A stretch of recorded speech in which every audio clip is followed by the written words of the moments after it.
everyone, welcome back. And today's idiom of the day is out of the blue.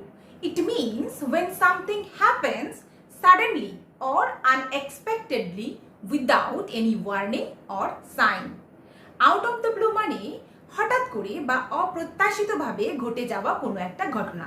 যেমন অনেক দিন পর কেউ আপনাকে ফোন করলো বা আপনার বাড়িতে চলে আসলো বা কেউ একটা আপনাকে উপহার দিল বা কেউ কারোর উপরে হঠাৎ করে চিৎকার করে উঠলো বা হঠাৎ করে ঝমঝম করে বৃষ্টি শুরু হয়ে গেল। এইরকম অপ্রত্যাশিত ঘটনাগুলোকেই ইংরেজিতে বলা হয় out of the blue. Structure for sentences. Subject, যে ব্যক্তি কিনা কাউকে হঠাৎ করে কোনো উপহার দিচ্ছে বা কিছু বলছে বা কোথাও চলে আসছে, যেমন I, you, we, they, he, she, plus helping verb according to tense এবং সাবজেক্ট। তারপর come, appear, happen, rain, gifted বা শাউটের মতন একটা অ্যাপ্রোপ্রিয়েট ভার্ব আমরা আউট অফ দ্য ব্লুর আগে ইউজ করব। কারণ আউট অফ দ্য ব্লু সেন্টেন্সে অ্যাডভার্বের মতো কাজ করে, তাই তার আগে একটা মেইন ভার্বের প্রয়োজন। Let's see some sentences. This morning my boss resigned from her position out of the blue. আজ সকালে হঠাৎ করে আমার বস পদত্যাগ করে দিলেন। They got married out of the blue last month.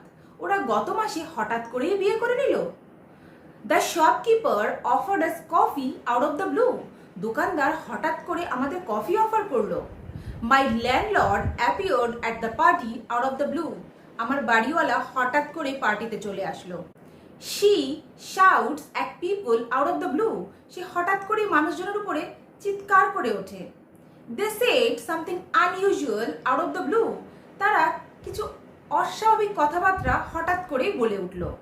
Her parents gifted her an expensive mobile out of the blue yesterday. গতকাল ওর বাবা মা ওকে হঠাৎ করে একটা দামি মোবাইল উপহার দিলেন। My friends came to my house out of the blue last night. গত রাতে হঠাৎ করেই আমার বন্ধুরা আমার বাড়িতে চলে আসলো। My old company contacted me out of the blue last month. গত মাসে আমার পুরনো কোম্পানি হঠাৎ করেই আমার সাথে যোগাযোগ করল।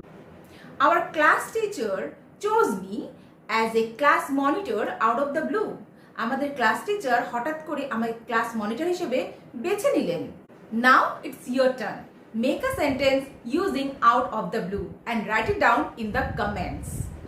And if you have enjoyed this video, don't forget to like, share and subscribe to get more valuable and easy English lessons.